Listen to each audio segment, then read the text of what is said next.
The Christmas my granddaughter sat alone at the kids' table, with nothing in front of her, while her cousins tore through a mountain of gifts, is the Christmas I stopped being the family's safety net. She was 8 years old. Her name is Becca. She had worn her good dress, the navy one with the white collar that she'd picked out herself at Target, and she'd been talking about Grandma June's Christmas party for 2 weeks straight. She had made a card. She had colored it herself, carefully, with gel pens, and written, "To Grandma June and Grandpa Ron, Merry Christmas, love Becca," in her best handwriting, and she had carried it in her lap the entire drive to Sycamore Falls. That card sat on my mother-in-law's kitchen counter all afternoon. I don't think June ever opened it. My name is Sylvia Harmon. I'm 53 years old. I spent 19 years as a paralegal and the last 11 managing the legal and financial paperwork for my late husband's family business after he passed. I did it quietly, competently, and without a single dollar of compensation. Because that is what the Harmon family expected of me. And because for a very long time, I believed that being needed was the same thing as being loved. It took my granddaughter's face across a pile of wrapping paper to teach me the difference. Let me back up. My husband Gene died of a heart attack 11 years ago. He was 51. It was sudden and it was devastating, and the months that followed were the hardest of my life. Gene's family, his mother June, his brother Ron Jr., and Ron Jr.'s wife Paula, rallied around me in the beginning the way families do when there's a funeral to organize and a casserole to bring. And then the casserole stopped coming, and what was left was the business. Gene had been a partner in a small commercial real estate firm his father had started. When he died, he left his share to me, which meant I suddenly had a stake in a company I'd never run, in a family I'd always been adjacent to but never quite part of. Ron Jr. was the surviving partner. He needed someone to handle the administrative side of things, lease filings, quarterly reports, vendor contracts, tax documentation. While he focused on client relationships, I was a paralegal. I knew how to read contracts. I knew how to file documents and flag discrepancies, and keep records in a way that would survive an audit. So I did it. I became the back office of the Harmon Group for 11 years. Lease renewals, property tax appeals, 2 refinancing negotiations, a zoning dispute in 2018 that took 6 months and would have cost them upward of $40,000 in legal fees if I hadn't caught the error in the original filing myself. I handled it. I was never put on payroll. Ron Jr. said we'd sort it out when things stabilized. And things never quite stabilized, and I never quite pushed back, because I was grieving. And then I was used to it, and then it had been so long that asking felt embarrassing. June, my mother-in-law, was in her early 80s and still sharp. She had strong opinions about everything.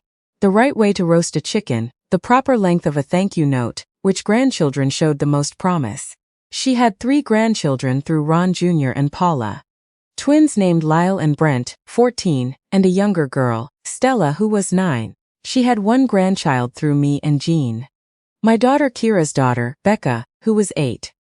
The twins and Stella were at every Harmon Christmas. They were loud and easy, and they called June Grandma Junes, with the casual confidence of children who have never once wondered whether they belonged somewhere. Becca called her Grandma June too, but more carefully. The way you say a word you're not sure you're pronouncing right. Kira had noticed the difference for years. She'd mention it occasionally, gently, the way you do when you don't want to make something bigger than it has to be. Stella always got a personalized Christmas ornament. Becca got a generic gift card, if anything. The twins got new equipment for whatever sport they were in that season. Becca got a box of chocolates. Nothing wrong with chocolates. But when you're 8 and you're watching your cousins unwrap a drone and a professional art kit, a box of chocolates lands differently. I told myself it was generational. I told myself June was 82 and it was hard to keep track. I told myself things were fine. Then came last December. The Harmon Christmas party was always at the house in Sycamore Falls.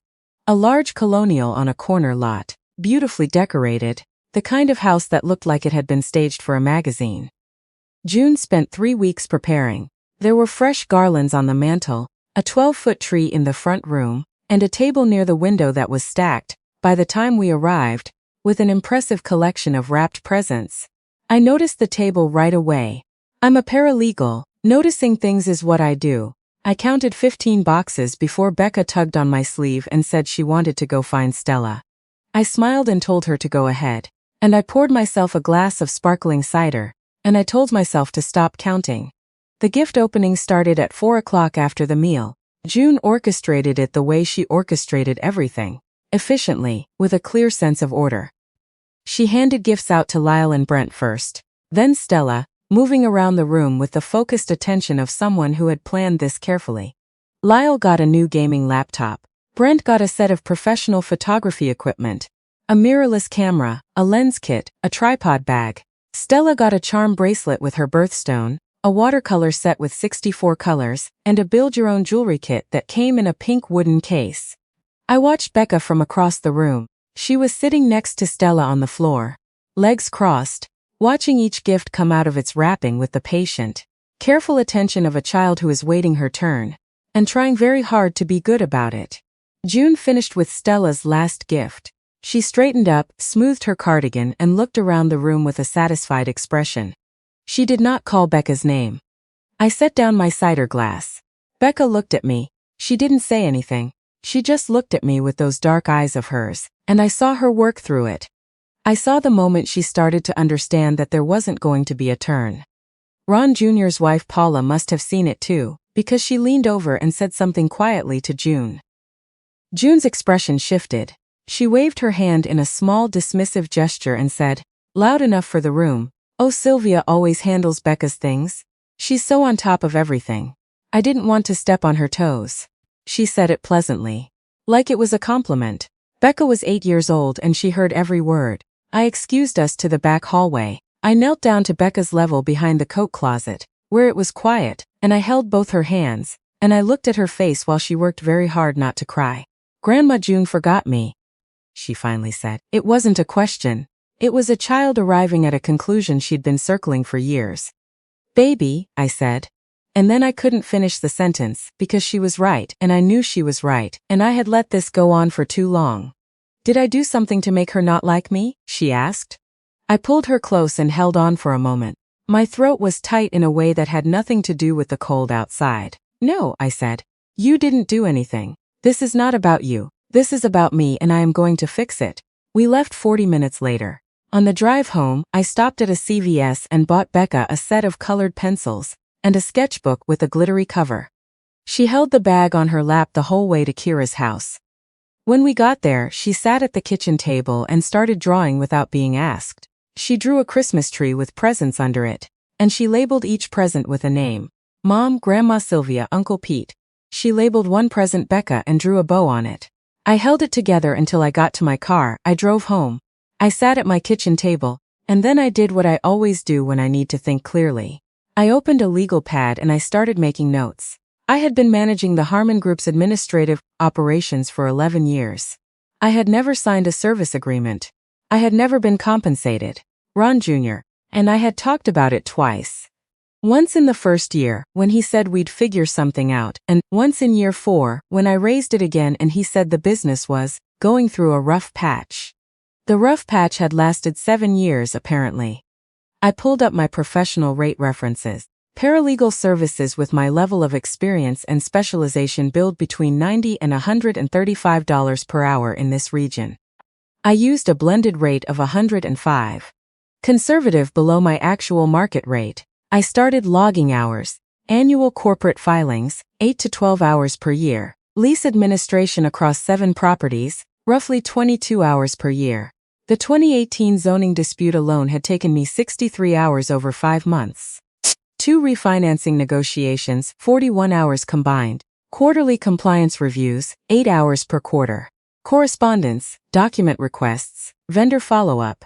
I estimated those conservatively at 6 hours per month. I worked through 2 cups of tea and half a sleeve of graham crackers. When I was done, I stared at the number. 11 years. Conservative rate. 0 compensation. The total was $148,290. I sat with that number for a long time. Then I looked at the wall above my desk, where Jean's photo has hung for 11 years. The one from our last anniversary trip, him squinting into the sun on a dock somewhere in Michigan laughing at something I'd said. I thought about what he would have made of all of this. Jean was not a confrontational man. But he loved Becca. He had held her when she was 3 days old, and called Kira from the hospital parking lot, just to tell her what a good mother she was going to be. He would have wanted better for her. I was certain of that. I formatted the invoice professionally, itemized, documented, attached to 11 years of correspondence logs and filing records I had kept out of sheer professional habit. I had copies of everything, every lease amendment, every tax document, every vendor contract I had reviewed. I had always kept records. That's the thing about working in law. Even adjacent to it, you keep records. I also looked at the operating agreement I had helped update 2 years prior. The one that outlined the terms of the Harmon Group's management structure. The one that listed me, Jean's surviving spouse, as a secondary signatory on certain financial instruments, a designation Ron Jr. had insisted on adding, just in case, back when he'd needed my cooperation to close a property deal. I was not going to misuse that designation. That is not who I am, and it would not have been legal, but I was going to resign from it, in writing. With witnesses, I typed the letter that night. The opening line was, "Dear June and Ron, I'm writing to formally notify you that I will be stepping down from all administrative, legal and document management responsibilities for the Harmon Group, effective January 1st. Enclosed, please find an itemized accounting of services rendered over the past 11 years. I sealed it. I printed 2 copies. I set my alarm for 7:30. And then for the first time in a very long time, I went to sleep without a list running in my head. I knew Ron Jr. worked from home on Thursdays. I knew June spent Thursday mornings at the house in Sycamore Falls, because Thursday was when her housekeeper came and they had coffee together after. I drove out at 9, alone. I left a voicemail for Kira on the way. Not about what I was doing, just that I loved her, and to give Becca a hug from me. I wore my good coat. The charcoal one with the structured shoulders that I bought for depositions. Armor, like I said. It comes in many forms. June answered the door. She looked surprised in the polite way of someone who is used to being the one who sets the terms of visits. "Sylvia, I wasn't expecting you," I said. "Is Ron here?" He was in the study with his laptop. He came out looking slightly wary. Ron Jr. has always been able to read a room. He just usually chose not to act on what he read. "Everything okay?" he asked. I set the envelope on the kitchen island between us, the same kitchen where we'd had 100 family dinners, and where I'd helped June address Christmas cards 3 years in a row. "I need you both to read this," I said. June reached for it first. She pulled out the invoice, and I watched her read the header. The smile she'd worn since I walked in faded slowly, like a fire going out. "What is this?" she said. "It's an itemized accounting of 11 years of legal and administrative services I provided to the Harmon Group," I said. "At a rate significantly below my market value. The total is $148,290. I can walk you through every line item." Ron Jr. had gone very still. He said my name quietly. "I have documentation for all of it," I said. "Every filing, every contract, every hour, it's all in the envelope." June set the invoice down. She looked at me the way she had looked at Jean when he'd occasionally disagreed with her, with a particular kind of coldness that was not quite anger, because anger would have required acknowledging that something had been done wrong. "You did those things because you were part of this family," she said. "I did those things," I said, "because Jean was part of this family, and when he died, I tried to take care of what he'd left behind, and I did that for 11 years. Willingly. Without complaint." I paused. "But I'm not doing it anymore, and I want to tell you why." The kitchen was quiet. Last night, Becca sat in this house and watched her cousins open gifts for 45 minutes. She had made June a Christmas card. She had been excited about this party for 2 weeks. I kept my voice level. She got nothing. Not a candy cane, not a book. And when your neighbor noticed and mentioned it, "June, you said that I handle Becca's things. She is 8 years old." She heard that. Ron Jr. looked at his mother. June said, "I didn't mean," she asked me. I said, "If she had done something to make you not like her." The silence that followed that sentence was long and heavy. "I'm not here to have a fight," I said.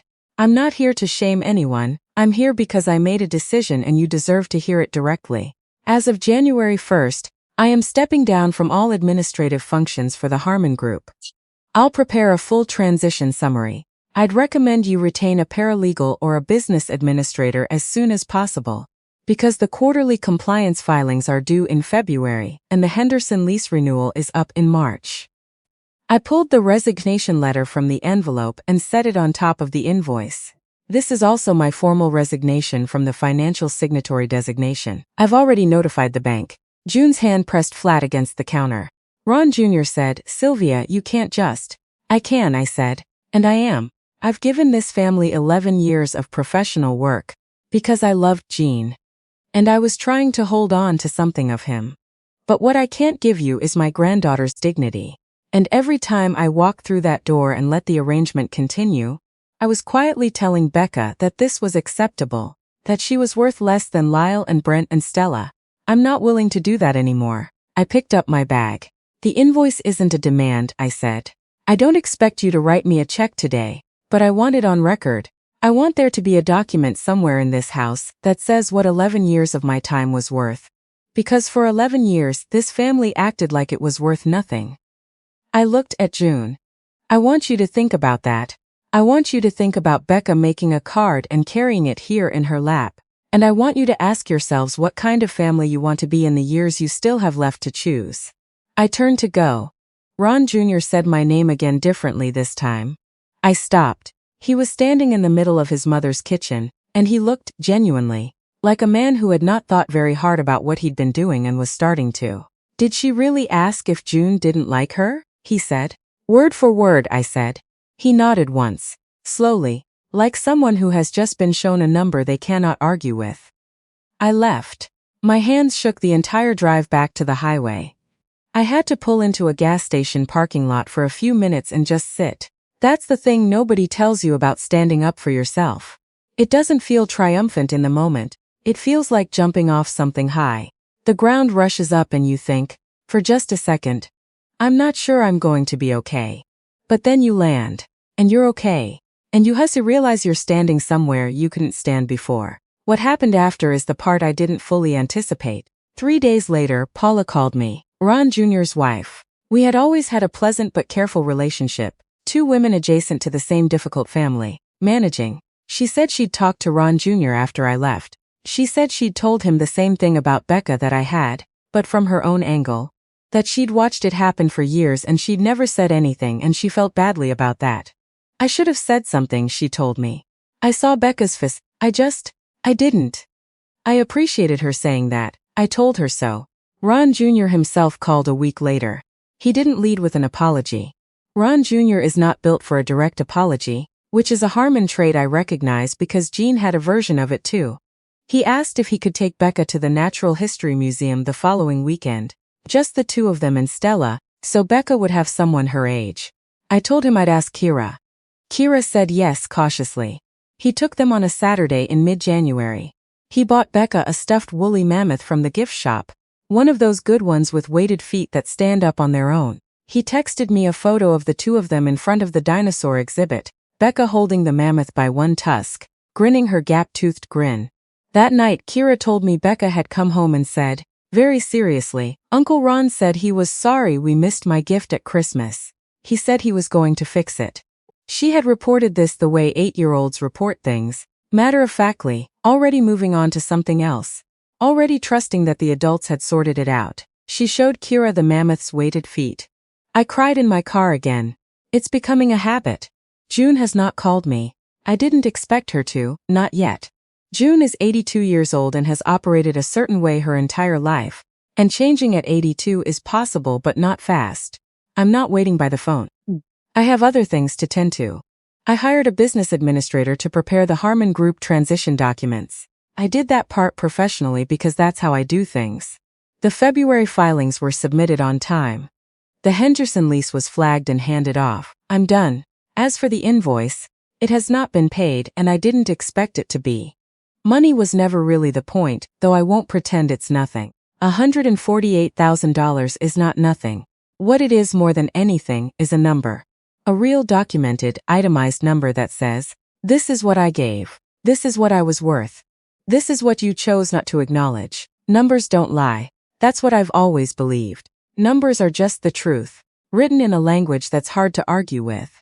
I've been spending more time on things I'd let go quiet for a while. I signed up for a ceramics class at the community center. Something I'd been saying I'd do for years and hadn't. I had lunch last week with a friend from my old paralegal job, who I'd been canceling on for 2 years because there was always some Harmon filing due. We sat for 3 hours and talked about nothing important, and it was one of the nicest afternoons I've had in a long time. Becca came over last Saturday. She brought her new sketchbook, the glittery one, and she wanted to show me what she'd been drawing. She'd filled half the pages since Christmas. Horses, mostly, and some houses, and a few portraits of people I could almost recognize. She showed me one page with a drawing of a woman in a long coat standing in front of a door. The woman had her shoulders back and was holding something in her hand. A rectangle, like an envelope. Above the drawing, Becca had written, in her careful gel pen handwriting, "Grandma Sylvia is brave." I asked her what made her think to draw that. She shrugged the way 8-year-olds shrug. Like the answer is obvious and she's surprised I don't already know it. "Mom told me you went and told people to be nicer," she said. So I drew it. I asked if I could keep the page. She tore it out carefully and gave it to me. It's on my desk now next to Jean's photo. I want to be careful here, at the end of this, because I'm not interested in telling you that I have everything figured out, or that the story ended the way stories end in movies. It didn't. June hasn't apologized. The money isn't coming. There are things that may stay broken. But here is what I know. For 11 years, I was the person this family relied on.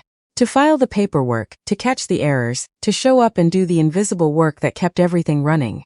And for 11 years, I told myself that being relied on meant being valued. That being useful meant belonging. Becca's question disabused me of that. Did I do something to make her not like me? No, baby. You didn't do a single thing. What you did was show me, with 8 years of unearned patience, what I should have seen myself.